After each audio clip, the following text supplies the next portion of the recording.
5 நாள் டூர் போயிட்டு இன்னைக்கு காலையில் தான் வந்தோம். நிறைய நண்பர்கள் பார்த்து போயிட்டு வாங்க, நல்லா என்ஜாய் பண்ணுங்க அப்படின்னு நிறைய நண்பர்கள் சொல்லியிருந்தாங்க. அது மட்டும் இல்லாமல் நம்ம மைக் செட் நண்பர்கள் ஸ்பீக்கர் ஆர்டர் கொடுக்கணும் அப்படின்னு வேற சொல்லியிருந்தாங்க. கோயில் போயிட்டு வந்துட்டோம் அப்படின்னு சொல்றதுக்காக தான் இந்த வீடியோ போட்டிருக்கேன். நிறைய நண்பர்கள் வந்து பார்த்து போயிட்டு வாங்க அப்படின்னு சொல்லியிருந்தீங்க, நல்லா என்ஜாய் பண்ணுங்கன்னு சொல்லியிருந்தீங்க. எல்லாத்துக்குமே நான் நன்றி சொல்லிக்கிறேன். நல்லபடியாக டூர் போயிட்டு வந்தாச்சு.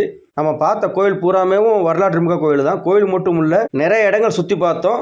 பீச்சு, தாஜ்மஹால் அப்படின்ட்டு நிறைய இடங்கள் நாங்கள் பார்த்தோம். எல்லாத்தையுமே நம்ம இந்த வீடியோவில் ஷார்ட்டாக பார்த்துடலாம். எந்தெந்த இடங்கள் சுற்றி பார்த்தோம் அப்படிங்கிற எல்லாத்தையுமே நம்ம யூடியூப் சேனல்லையும் நம்ம இன்ஸ்டாகிராம் பேஜ்லையும் தொடர்ந்து வீடியோ போட்டுக்கிட்டே இருக்கேன். நம்ம சேனலுக்கு தொடர்ந்து சப்போர்ட் பண்ணுங்க. நம்ம இன்ஸ்டாகிராம் பேஜையும் ஃபாலோ பண்ணுங்க ஃப்ரெண்ட்ஸ். இந்த நேரத்தில் கண்டிப்பாக நம்ம டூர் போனோம். பஸ்ஸை பற்றி சொல்லணும். பஸ் சூப்பராக இருந்துச்சு. லைட் செட்டிங் எல்லாமே வேற லெவலாக இருந்துச்சு. நைட்டு மகளும் வண்டி ஓட்டி நம்மளை சேஃப்டியாக கூட்டு போயிட்டு வந்த ஓட்டுநர் நண்பர்களுக்கு எல்லாரும் சேர்ந்து அவங்களுக்கு நன்றி சொல்லிக்கிறோம். ப்ரோ நன்றி ப்ரோ. நம்ம எந்தெந்த ஊருக்கு டூர் போனோம் அப்படிங்கறத வாங்க இந்த வீடியோல ஷார்ட்டா பார்க்கலாம்.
எல்லா இடத்தையுமே நல்லா சுற்றி பார்த்தோம். பஸ்ஸில் போகும்போது மழை பெய்யும். நம்ம ஒரு கோயிலையோ ஒரு இடத்துலையோ சுற்றி பார்க்கும்போது மழை பெய்யாது. அதனால எல்லா இடத்துலையுமே நல்லா சாமி கும்பிட்டோம். எல்லா இடத்துலையுமே நல்லா சுற்றி பார்த்தோம். எந்தெந்த கோயிலுக்கு போனோம் அப்படிங்கிற எல்லாத்தையுமே நம்ம வீடியோவில் தொடர்ந்து பார்க்கலாம். நம்ம சேனலுக்கு தொடர்ந்து சப்போர்ட் பண்ணுங்க ஃப்ரெண்ட்ஸ். இந்த வீடியோ பிடிச்சிருந்தா லைக் பண்ணிருங்க. மறக்காம சேனலுக்கு சப்ஸ்கிரைப் பண்ணிருங்க. ஓகே ஃப்ரெண்ட்ஸ், பாய்.